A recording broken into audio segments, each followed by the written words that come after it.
My name is Michael Horvath, and I'm the co-founder and CEO of Strava. And we're here in Strava's offices in San Francisco, California.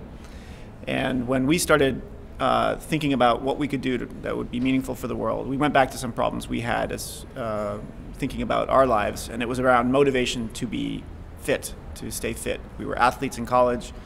When we graduated college, we stopped working out as much, and we wanted to get back to that feeling of fitness. And that's where Strava came from, finding the motivation to train by connecting with other athletes, other people who share that passion for cycling and running, triathlon, endurance sports.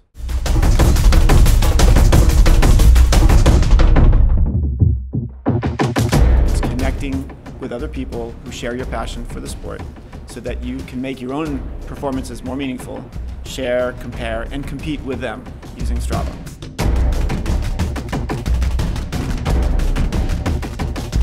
Well, you can upload activities from a dozen or more sports and mark them as such, but we really focus on cycling and running as our primary sports today. And we will add other sports in the future. What we want people who do those sports is we want them to feel like Strava is built for them. That we have figured out a set of features and the experience that make it really perfect for the cyclist or the runner. And we're not yet ready for, say, the backcountry skier or for the kiteboarder. Those may be in the future, but not now. We want to focus on cycling and running and swimming, triathlon.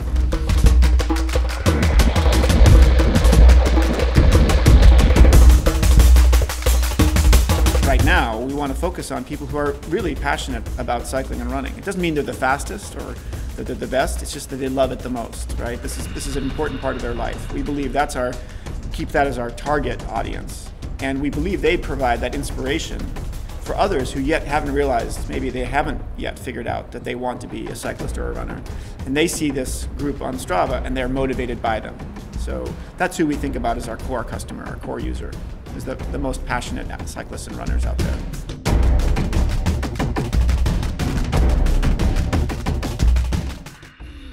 It's really a group of amateur cyclists, very elite amateur cyclists, who ride mostly in the Northern California region.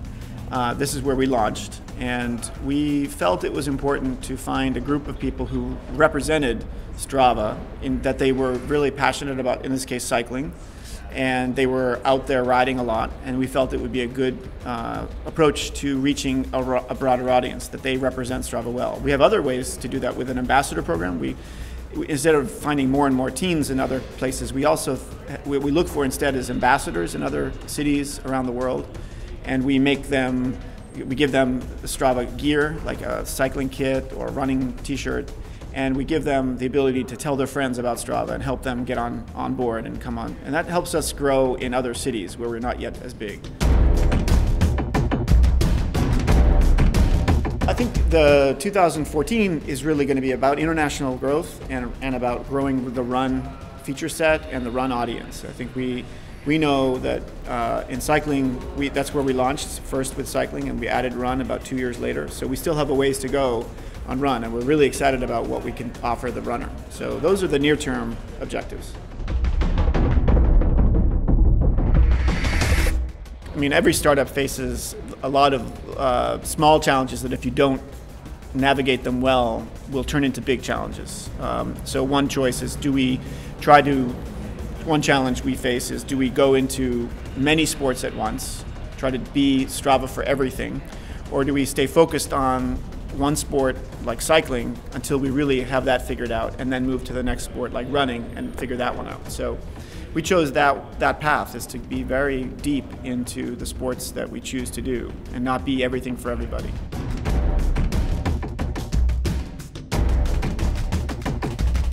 In some kind of way. So today what we give is every user has the ability to flag an activity of another user. If they think it's a motorbike and it doesn't belong in Strava, because that's part of our policy, says no motorized bicycles or no motorized vehicles or activities are allowed.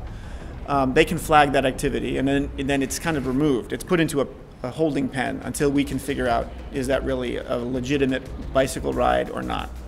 So we need the users to help police this, because we have 2 million activities a week, right? So we can't be checking every one of them to see if it's legitimate. So that's one thing. We're always looking for ways to automate that.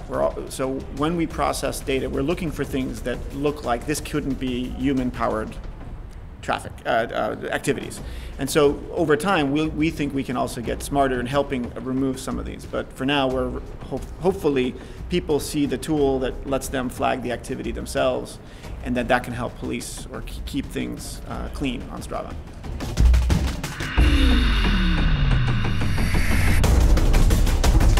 So right now we have a route planning tool on the web. It's not on the mobile app, but go to the website.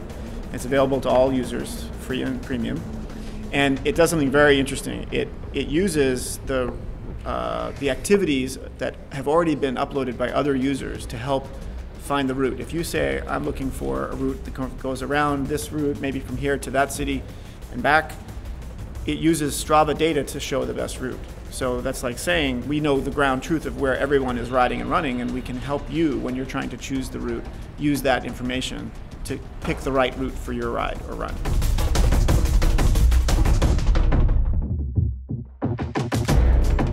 And what we do is give you the ability to follow other athletes. So you can follow them, and that means you can see their activities in your feed when they upload activities. So you can find them on the leaderboards. That's a good way. If you go out for a ride and you're covering a climb, for example, you go on a climb or you do a run on a 10K loop that's pretty popular, you'll probably see other people on a leaderboard, and that means they've run or ridden in exactly the same set of points on the landscape that you did.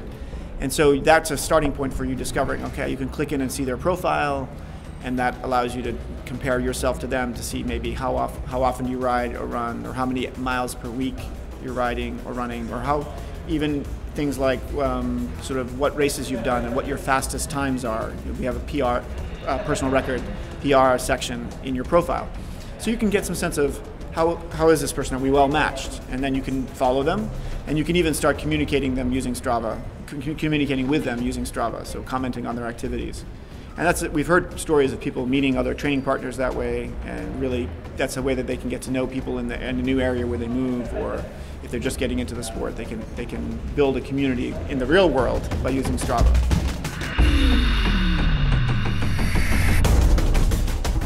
Well, so for the entrepreneurs who are watching, I'd say there is no one way to do it. If you look at where I came from, I was first in academia, teaching economics, and in Silicon Valley in the mid-90s, and the internet was popping up all around us, and I kept having all these distractions about ideas about what I could do with the internet, not about economics, which is what I was teaching.